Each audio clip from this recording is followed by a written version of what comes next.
Last episode میں نے ولادت رسول صلی اللہ علیہ وسلم کے بارے میں آپ کو بیان کیا تھا۔ آج کی ایپیسوڈ میں ہم حضرت حلیمہ سعدیہ رضی اللہ تعالی عنہا کی کچھ واقعات بیان کریں گے۔ جیسا کہ آپ جانتے ہیں کہ وہ آپ کی رضائی ماں ہیں۔ حضرت حلیمہ کا پورا نام حلیمہ بنت ابی زویب ہے۔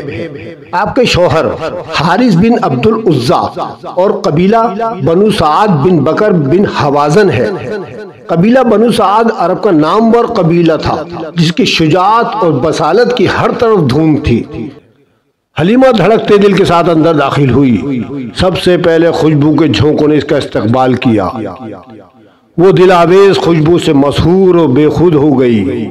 دل کو سنبھالا، آگے بڑھی، دیکھا کہ سبز ریشمی بستر پر سفید شفاف روئی کا لباس پہنے کونین کا شہزادہ سویا ہوا ہے اور اس سے خوشبو کی لپیٹیں آ رہی ہیں۔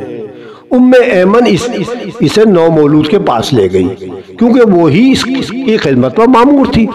حلیمہ حیران دم بخود رہ گئی۔ عقیدت نے پاؤں پکڑ لیے، محبت نور بن کر دیدہ و دل میں اتر گئی۔ ہوش نہ رہا کہ کیا کرے۔ اتنا حسن و جمال اور روب و جلال آج تک اس نے کسی بچے میں نہیں دیکھا تھا۔